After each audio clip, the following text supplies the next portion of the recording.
In the last 2 decades, dozens of scientists working in advanced fields, nuclear physics, aerospace engineering, cryptography, and energy research, have died or vanished under circumstances that official reports call unrelated. No pattern, no connection, just coincidence, repeated over and over again. But a growing number of researchers, journalists, and former intelligence analysts disagree.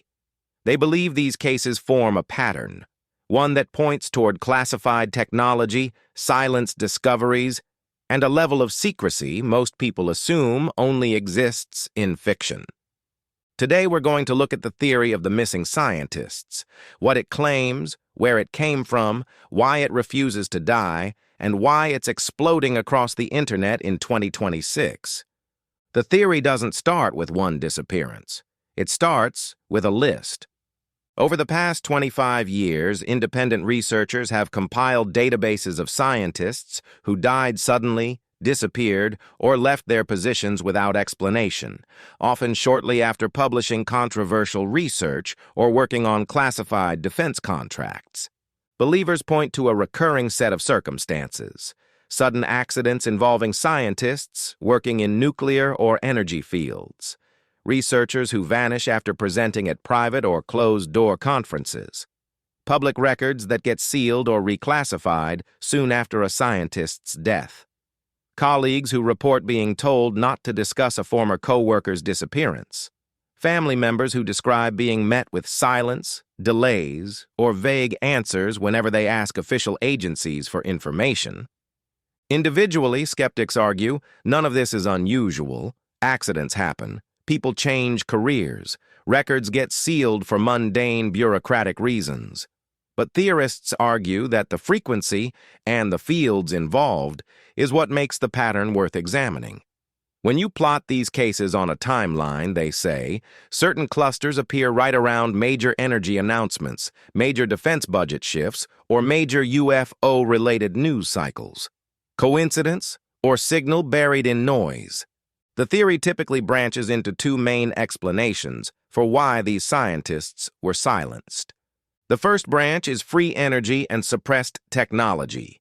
This version claims that certain researchers were closing in on breakthrough energy technology, something that could destabilize the global oil and energy economy almost overnight. According to this narrative, powerful private interests, not necessarily governments, have the motive and the resources to make inconvenient discoveries disappear, along with the people who made them. Proponents point to patent filings that vanish from public databases, prototype devices that are seized under vague national security justifications, and research funding that dries up the moment a project starts producing unexpected results. The second branch is classified contact and reverse engineering. This more widely circulated version ties directly into UFO disclosure narratives. In this telling, scientists working on defense contracts allegedly encountered something in classified data or hardware analysis they weren't supposed to see: non-human technology, anomalous materials, or evidence of contact. Once they had that knowledge, theorists claim, they became a liability rather than an asset. Some versions of this narrative claim entire divisions of aerospace and defense contractors exist solely to absorb and compartmentalize this kind of discovery, keeping any single scientist from ever seeing the whole picture. Online communities have spent years cross-referencing scientist disappearances with UFO sighting reports and defense contractor timelines, insisting the overlaps are too frequent to be random. Entire forums and Discord servers are dedicated to building these connection maps, complete with color-coded timelines, cited sources, and running debates over which cases are strong and which are weak. 3 things have converged in the last year to push this theory back into the spotlight. First, renewed government UFO disclosure hearings and leaked defense documents have reignited public appetite for what aren't they telling us narratives. Every new hearing, every redacted line in a released document becomes fresh fuel for speculation. Second, several unrelated news stories about researchers dying suddenly went viral on social media within weeks of each other, and algorithm-driven platforms did what they do best: connected the dots for viewers, whether or not the dots were actually related. A tragic but explainable death in one country gets stitched together with an unrelated case on another continent, and suddenly a pattern exists in the algorithm's recommendation engine, even if it doesn't exist in reality. Third, AI-generated research aggregation tools have made it easier than ever for amateur investigators to build sprawling connection maps between cases that would have taken months to compile by hand.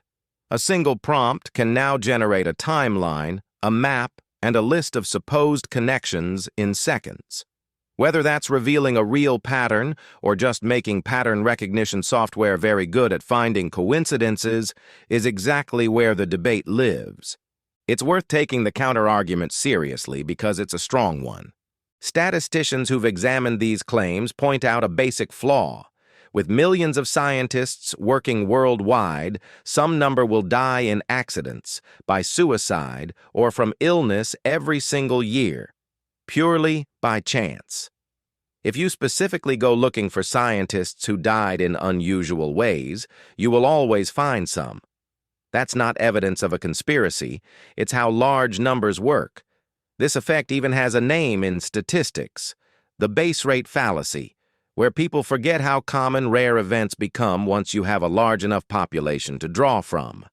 Debunkers also note that many sealed records cited by theorists are sealed for standard legal reasons, ongoing investigations, family privacy requests, or routine classification timelines that apply to any government employee, not just scientists. A sealed file, they argue, is far more often bureaucratic routine than evidence of a cover-up. And crucially, no verified document, leaked or otherwise, has ever directly linked a specific scientist's death to a cover-up of energy technology or non-human contact. Every case cited by the theory's most prominent promoters ultimately traces back to circumstantial timing, not hard evidence. Critics argue that the theory survives not because of what has been proven, but because of how difficult it is to definitively disprove a negative. So why does it keep spreading even without hard proof? Partly because institutional secrecy is real.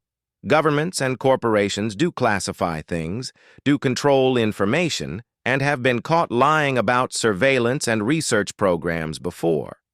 That history gives every new theory a foothold of plausibility, even when the specific claims don't hold up.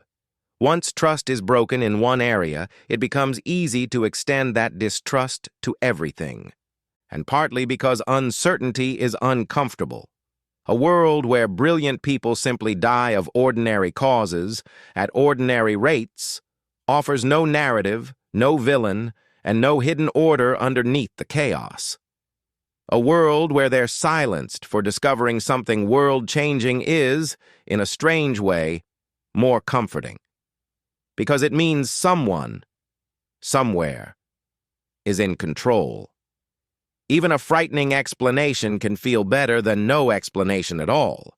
Whether you see the missing scientists theory as a genuine pattern hiding in plain sight, or a statistical illusion amplified by algorithms and anxiety, one thing is certain. It's not going away. As long as classified research exists, and as long as people die in ways that feel too coincidental to accept, someone will be there connecting the dots. What do you think? Coincidence or cover-up? Let us know in the comments. If you want the full list of cases researchers cite and the sources behind them, that's coming in a follow-up video. Subscribe so you don't miss it.